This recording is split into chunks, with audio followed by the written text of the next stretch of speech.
Olá, tudo bem com você?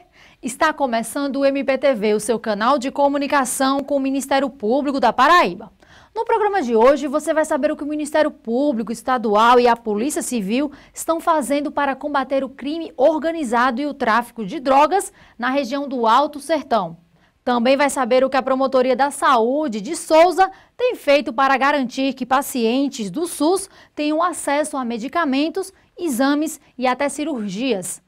Além de ver uma reportagem sobre as medidas adotadas em relação à denúncia de tortura contra presos da Colônia Penal Agrícola de Souza.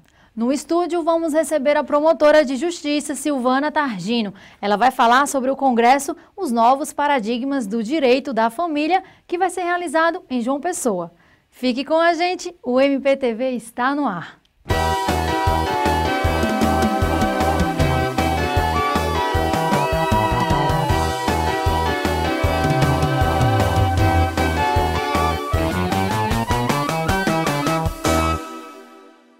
A Constituição Federal garante que a saúde é um direito de todos e um dever do Estado. Apesar disso, muitos pacientes da rede pública não conseguem ter acesso a medicamentos, nem exames, consultas e até cirurgias. Na região de Souza, a Promotoria de Justiça da Saúde tem ajuizado ações civis públicas e impetrado mandados de segurança contra as secretarias municipais e estadual de saúde para garantir o cumprimento da lei. É o que você confere agora. Devido às constantes reclamações da população pela falta de alguns medicamentos, próteses e cirurgias na região de Souza, algumas medidas foram tomadas pelo Ministério Público da Paraíba. A Promotoria de Justiça de Souza tem ajuizado ações contra o município e o Estado para garantir o fornecimento de medicamentos a pessoas que não tenham condições de manter o tratamento de saúde. De acordo com a Promotoria de Justiça de Souza, que abrange 9 municípios do sertão paraibano, foram ajuizadas no ano de 2014 aproximadamente 200 ações na região, em decorrência da ineficácia dos poderes públicos no setor de saúde. São vários, são N problemas. Há reclamações até de que a pessoa se encontra internada no hospital, tem necessidade de fazer um exame e o hospital, porque não pagou o laboratório, o fornecedor, de modo geral, não quer fazer. A gente tem que tomar providência, não necessariamente impetrando ações civis, mas determinando, através de ofício, que aquele exame seja realizado. E o fato, depois que a gente força, aí o hospital tem providenciado, né? Quando o gestor público não providencia o atendimento, né, existem meios administrativos, judiciais nesse sentido, que a gente pode solicitar o bloqueio em uma das contas da prefeitura para que seja repassado ao paciente aquela medicação, aquele valor correspondente àquele tratamento que não foi indevidamente cumprido. Nós já estamos estudando a possibilidade de imputarmos aos gestores, tanto ao secretário de saúde quanto ao prefeito municipal, a propositura de uma ação, né, de improbidade administrativa. Pessoas como o senhor Francisco Vieira são beneficiadas e têm os direitos garantidos de acordo com a Constituição. Sinete, como é conhecido na cidade, diz que se não fosse pela intervenção do Ministério Público Estadual, não teria tido acesso às 16 latas de leite que o filho precisa por causa da intolerância à lactose. Eu não tinha condições de comprar o leite, aí eu procurei a prefeitura, procurei o estado e lá eu não fui nem atendido. Aí eu fiquei preocupado conversando com o pessoal, e o pessoal me indicaram o Ministério Público. Cheguei lá no Ministério Público, fui bem atendido, graças a Deus. Eu agradeço todos os promotores, juízes. Minha salvação, porque eu não tenho condições de comprar o leite é muito caro. O leite custava 280 uma lata e são 16 latas de leite. Eu não tinha condições de comprar o leite. Aí foi minha sorte para o Ministério, graças a Deus, até agora eu estou recebendo bem direitinho. Recebo pela prefeitura, porque pelo Estado não cumpriu, quem está cumprindo é a prefeitura. Seu Sinete fala como era a situação antes da ação ajuizada pela Promotoria da Saúde. Eu ficava pedindo a outra, me ajudava, tinha gente que já recebia leite, me doava uma lata de leite. Aí a minha salvação, mas foi lá, foi tão rápido lá no Ministério Público, foi questão de 3 dias eu estava recebendo o leite.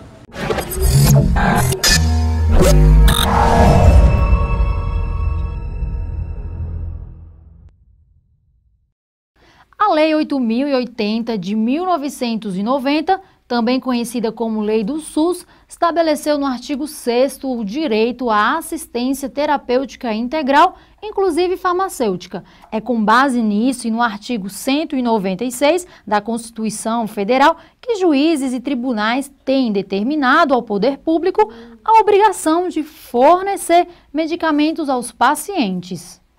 Nós vamos para um rápido intervalo e voltamos já já.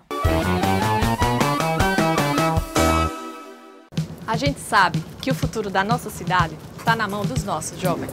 Por isso, queremos ouvir você. Se liga na Câmara.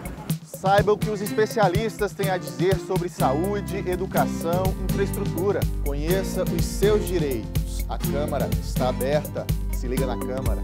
Confira o que os seus representantes têm feito em benefício da nossa cidade. O nosso jornal é todo seu. Se liga na Câmara.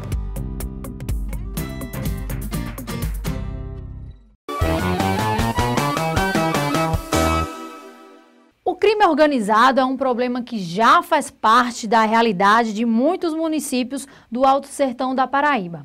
A seguir, você vai saber o que o Ministério Público e a Polícia Civil estão fazendo para combater grupos criminosos especializados em tráfico de drogas e roubos.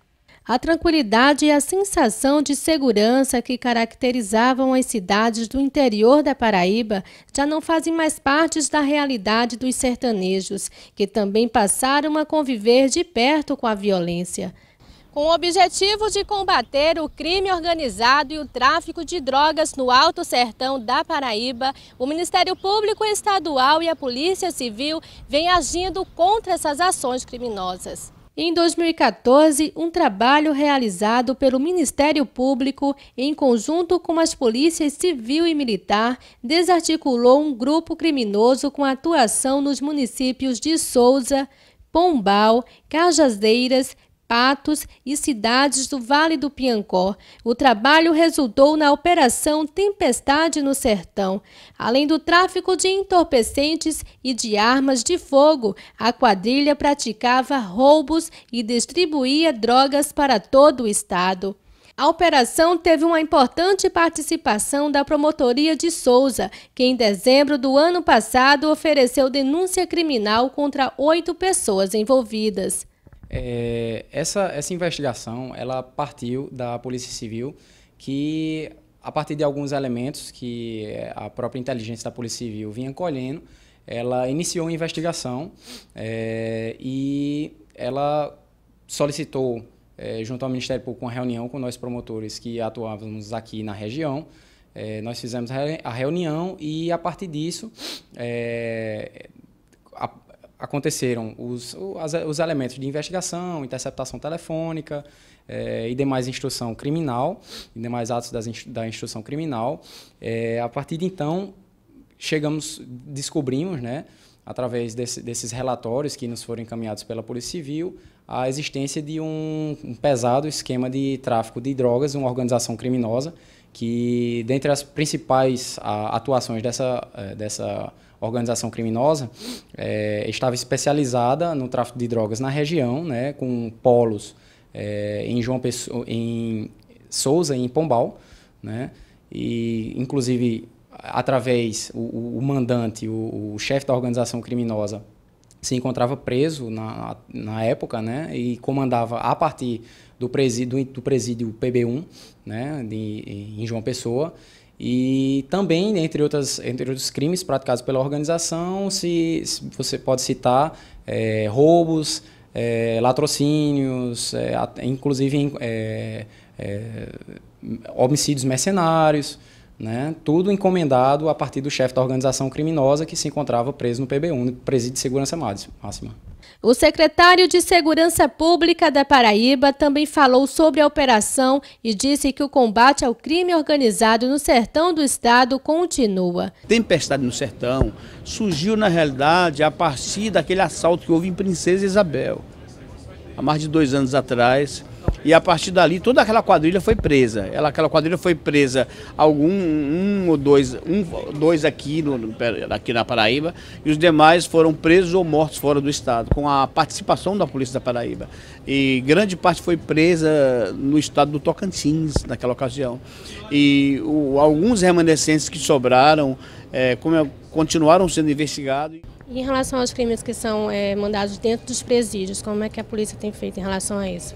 Essa é uma grande preocupação, porque os presídios no Brasil, não é só na Paraíba, no Brasil todo, sofrem de uma dívida histórica muito grande, e que o próprio controle desse sistema hoje ele é muito complicado.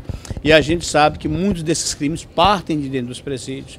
O Estado vem se esforçando cada vez mais, buscando investir, buscando melhorar a gestão dos presídios, e hoje nós temos um secretário que está muito preocupado com exatamente da melhoria da gestão dos presídios, e nós temos hoje uma parceria muito boa, e a gente espera que a partir daí a gente possa ter cada vez mais controle dessa situação. Mas é preocupante a situação dos presídios no Brasil. Graças a Deus a Paraíba tem conseguido enfrentar isso de uma forma, digamos assim, até de certa forma, que a gente pode dizer até melhor do que outros estados, né? Mas a gente não pode esconder que é preocupante, sim.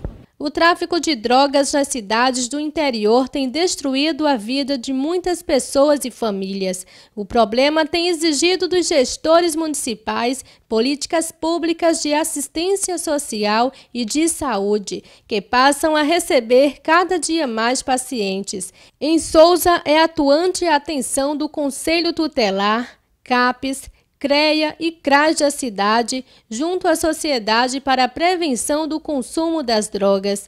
Esses órgãos responsáveis pelas garantias dos direitos das crianças e adolescentes, de acordo com a Constituição Federal, têm todo um trabalho travado também para tirar esses jovens do vício. O município de Souza está enfrentando uma celeuma em torno dessa questão de drogas, que a juventude hoje, infelizmente, está consumindo muitas drogas. E o que mais é surpreendente é a questão feminina. As jovens hoje são mais usuárias do que o próprio adolescente. O sistema de saúde como um todo deveria integrar não só o CAPES, que funciona como uma espécie de articulador de políticas públicas no município, com o tratamento do paciente que está dependente, né, que está adicto da droga, mas também desde um trabalho assistencial e social feito com as famílias, com a comunidade, envolvendo igrejas e outras instituições sociais. Com toda essa assistência voltada ao afastamento de usuários das drogas, uma nova realidade passa a ser vivenciada. Foi o que aconteceu com um ex-usuário que decidiu dar basta à dependência das drogas. A decisão foi um dia e uma noite que eu passei usando drogas e vi, minha esposa já tinha até me pedido a separação, aí vi que não dava mais para mim. Estava perdendo família, mulher, estava deixando de trabalhar para usar droga, eu vi que não dava mais e procurei o tratamento. E há quanto tempo já está com esse tratamento? Parece que eu estou em abstinência há 1 ano e 1 mês. Agora é vida nova. Agora é vida nova, graças a Deus. A tortura é proibida no Brasil. Apesar disso, em algumas unidades prisionais, esse problema existe. Em Souza, a Promotoria de Justiça ofereceu denúncia criminal contra agentes penitenciários da colônia penal agrícola localizada no município e requereu o afastamento deles do cargo. Denúncias realizadas por familiares de alguns presos que cumprem pena na colônia agrícola de Souza repercutiram na cidade e foram notícias nas principais rádios do município. De acordo com essas denúncias, agentes penitenciários da unidade prisional estavam praticando tortura e maus-tratos contra os apenados. A Promotoria de Souza constatou o problema e requereu à Justiça o afastamento de agentes penitenciários. Nós ouvimos os apenados na antiga sede do Ministério Público, inclusive com a participação de advogados da AJU-PM, que é a Associação dos Policiais Militares e Agentes Penitenciários, que acompanharam o ocorrido. Em alguns depoimentos, tem até o próprio presidente da subseccional da OAB, da Paraíba, né, de Souza, no caso de Souza, que acompanharam esses depoimentos. Nós formulamos a denúncia, ela foi entregamos no final de fevereiro de 2014, o processo tinha sido distribuído à primeira vara, formulamos a denúncia, que envolve 9 agentes penitenciários. O diretor, o vice-diretor, 2 chefes de disciplina, mas 4 agentes, né? 5 agentes, todos efetivos do último concurso do Estado, justamente pelos crimes de tortura, formação de quadrilha, maus-tratos animais, né, dentre outras coisas mais, dependendo da participação de cada um. Haverá brevemente audiência de instrução. Se essa prova que foi inicialmente contada ela for judicializada, há certeza, com certeza, para aqueles que a prova recaiu, ou todos, né, ou alguns, poderão, inclusive, perder até o emprego, porque face do crime de tortura, a condenação por crime de tortura gera automaticamente a perda da função pública. Nas visitas frequentes à unidade prisional, a Pastoral Carcerária de Souza recebe as denúncias dos próprios presos. Sempre que a gente visita o presídio, a gente sempre escuta reclamações dos presos, né? Quanto à maneira como é tratado, o que falta para eles, na questão da saúde, a questão da alimentação, eles sempre reclamam sobre a alimentação. E quanto à questão de torturas, reclamam sim, mas é como sempre, não aquela maneira de não sem como se provar. A capacidade de internos na colônia agrícola de Souza é de 50 detentos e atualmente comporta 93 presos nos regimes fechado e semiaberto. No próximo bloco, não perca a entrevista com a promotora de justiça Silvana Targino, que vai falar sobre o Congresso Novos Paradigmas do Direito da Família. Não saia daí. Vem comigo conhecer quem movimenta a nossa cultura. Música, teatro, literatura, artes plásticas, você encontra aqui. Conheça a nossa gente. Se liga na Câmara. Venha fazer um passeio pelos bairros de João Pessoa. Conheça histórias e personagens pra lá de interessantes. Se liga na Câmara. Acompanhe as ações dos parlamentares que trabalham para melhorar a qualidade de vida dos pessoenses. Os projetos beneficiam você. Se liga na Câmara.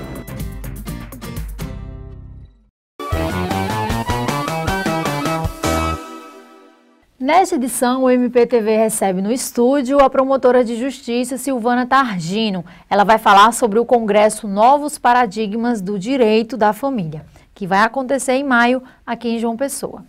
Promotora, seja muito bem-vinda. Muito obrigada. Agora, em maio, o Ministério Público da Paraíba vai sediar o Congresso Novos Paradigmas do Direito da Família. Qual a importância desse evento? Esse evento é de grande importância, até porque será um momento em que nós poderemos discutir e conversar a respeito de novos temas. Temas que dizem respeito ao direito das famílias e que a família vem se modificando, né, ao longo desse período, especialmente depois da Constituição de 88. Então, novas situações surgiram que estão demandando questionamentos na área do judiciário, demandas estão desaguando no judiciário e nós, operadores do direito, precisamos ter uma resposta a essas demandas, a essas indagações. Então, questões como, por exemplo, a das famílias paralelas, questões como a multiparentalidade, a socioafetividade como ensejadora da paternidade, todos esses são temas, a questão da alienação parental, são temas que não podem ser esquecidos pelo operador do direito, não podem deixar de ser analisados profundamente. Esse congresso vai ser o ambiente propício a essa discussão, por isso ele é de grande importância. A quem o congresso é destinado e o que as pessoas que estão interessadas devem fazer? Bom, o congresso ele é destinado a todos aqueles que trabalham na área do direito e também, por que não, aberto às pessoas que tenham interesse em conversar sobre isso e chegar. Não é um congresso apenas fechado para quem estuda direito ou quem é da área de direito. Ele recebe inscrições de toda a sociedade. Agora, e principalmente das organizações não governamentais, que tragam pessoas para discutir esses temas. Agora, nós estamos focando, vamos dizer assim, primeiramente, Na própria casa, né, que o Congresso é do Ministério Público, então, ele vai ser direcionado aos promotores, aos assessores, aos funcionários do Ministério Público, depois aos operadores de direito, os membros do IBDFAM e toda a sociedade, aos estudantes de direito também. Promotor, o Congresso é gratuito? Ele é, em parte, gratuito. Ele é gratuito para os promotores de justiça, para os assessores e para os funcionários da casa, porque não deixa de ser uma proposta do Ministério Público para um treinamento também da própria casa. Agora, ele, para o público externo, ele é cobrado uma pequena taxa. Quando a gente fala em direito da família, quais são os novos paradigmas em pauta? Bom, é como eu lhe falei, a família ela vem sofrendo uma grande mudança, principalmente a partir da Constituição de 88 no campo jurídico. No campo social isso vem há mais tempo. Só que depois da Constituição de 88 é dada uma visibilidade a situações que antes eram esquecidas pelo direito.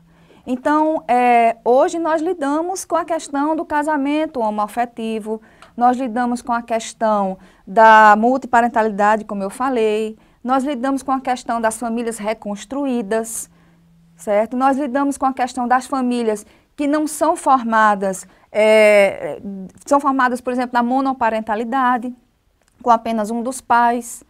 E nós vemos a questão da socioafetividade como ensejadora do poder do vínculo de paternidade, né? A questão do afeto como característico para a formação de uma família e não mais aquela visão arcaica, antiga, da família patriarcal que nós temos do Código de 1916. Nós temos um Código novo de 2002 que nem chega a ser tão avançado quanto a Constituição, que é anterior a ele, mas que ainda assim traz mudanças. Nós vivemos numa sociedade onde hoje nós temos a inseminação artificial, a barriga de aluguel, certo? São situações novas, atuais, que precisam de uma resposta do operador do direito. Promotora, no Congresso Nacional está em discussão a criação do Estatuto da Família e a Câmara dos Deputados está realizando uma enquete perguntando às pessoas se elas concordam com a definição de família como o núcleo formado a partir da união entre homem e mulher. Do ponto de vista judiciário e social, quais os significados e as consequências caso ela seja aprovada? Bem, são duas proposituras legislativas, né? Nós temos uma delas que é o Estatuto das Famílias, que foi de iniciativa do IBDFAM, que visa regular o artigo 226 da Constituição. Esse Estatuto das Famílias, ele é bastante avançado e realmente ele vai tentar detalhar aquilo que o artigo 226 deixou um tanto em aberto.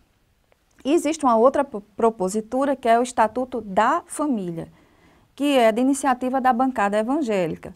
E no artigo 2º desse outro estatuto é que ele define família como formada apenas pela união do homem e da mulher. Todas as duas proposituras estão na Câmara. Pela última notícia que eu soube, estão na comissão para análise. Quais seriam as consequências de uma e de outra? Vamos falar só do Estatuto da Família, né, que traz essa limitação. Bom, a Constituição da República, no artigo 1º, traz o princípio da dignidade da pessoa humana. E no artigo 5º, o princípio da igualdade. Qualquer propositura legislativa que venha aferir um desses princípios é inconstitucional. Então, eu acredito que vão haver demandas judiciais no sentido de questionar a constitucionalidade desse artigo 2º, que define família como apenas a formada por um homem e uma mulher. Certo? A Constituição, no artigo 226, ela traz a família, não só a família do casamento, a matrimonial, como também a família constituída pela união estável e a família monoparental de forma exemplificativa, não fechada. Ela abre a possibilidade de outras formas de família.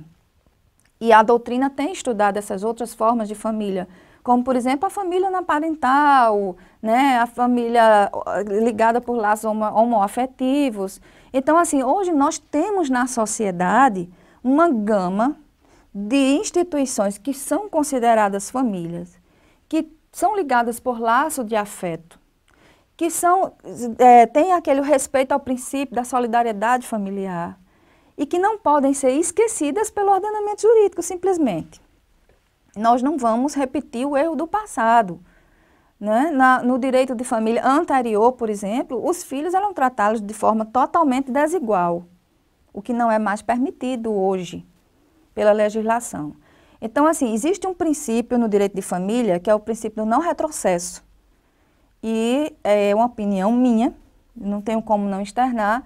Não sei até que ponto essa propositura legislativa do direito que está na Câmara e cuja enquete você falou, não seria realmente um retrocesso. Promotora, ainda sobre a enquete, até o dia 13 de abril, mais de 6 milhões de votos foram computados, sendo que 52,2% das pessoas votaram que sim e 49,5% votaram que não. Foi um resultado bastante apertado. Qual o entendimento da senhora em relação a isso? Olha, eu não acredito que essa enquete ela traduza a opinião de uma sociedade. Por quê? Porque se nós olharmos a sociedade como um todo, quantas pessoas têm acesso ou conhecimento ao site da Câmara? Acho que muito poucas. Então, das que votaram, certamente houve um direcionamento na votação. Pessoas interessadas foram lá e votaram, de um lado e de outro. Então, assim, é minha opinião pessoal, não considero essa enquete como a tradução de um sentimento da sociedade de maneira alguma. Promotora, um dos temas que vai ser abordado no Congresso é a multiparentalidade. O que é isso? A multiparentalidade é, vamos dizer, uma outra forma de reconhecimento. Porque hoje a doutrina, ela entende que o que une, o que faz surgir a paternidade, certo? Não é apenas o laço biológico ou, vamos dizer, a presunção de paternidade ou por adoção. Existe um outro tipo de laço que é formado, inegavelmente, e deve ser considerado, que é o laço de afeto, certo? Nós vemos esse tipo de laço formado, por exemplo, na questão das madrastas, dos padrastos, da família reconstruída, onde você vê que se cria um laço de afeto. E o pai não é aquele que gera, o pai é aquele que cria. A paternidade não é formada apenas pelo um sêmen, pela uma questão biológica. A paternidade é formada por um compromisso de vida com aquela criança. Então, o direito vem considerando a afetividade como ensejadora da paternidade. Bem, nós temos um primeiro momento. E quando aquela criança, apesar de ter, vamos falar, um pai, mas consideremos pai ou mãe biológico, apesar dela ter um pai presente, mas ela também tem um laço de afetividade com outra pessoa que também a criou, que gera uma paternidade. Seria possível esse reconhecimento duplo? Seria possível que a paternidade não seja excludente uma da outra? Quando você estuda a multiparentalidade, se entende que realmente é possível que uma criança tenha no registro de nascimento 2 pais ou 2 mães. É um exemplo no caso da adoção por casais homossexuais, que vão ter 2 mães ou 2 pais. E você não vai querer que um deles figure no lugar que não é dele. São 2 pais ou 2 mães.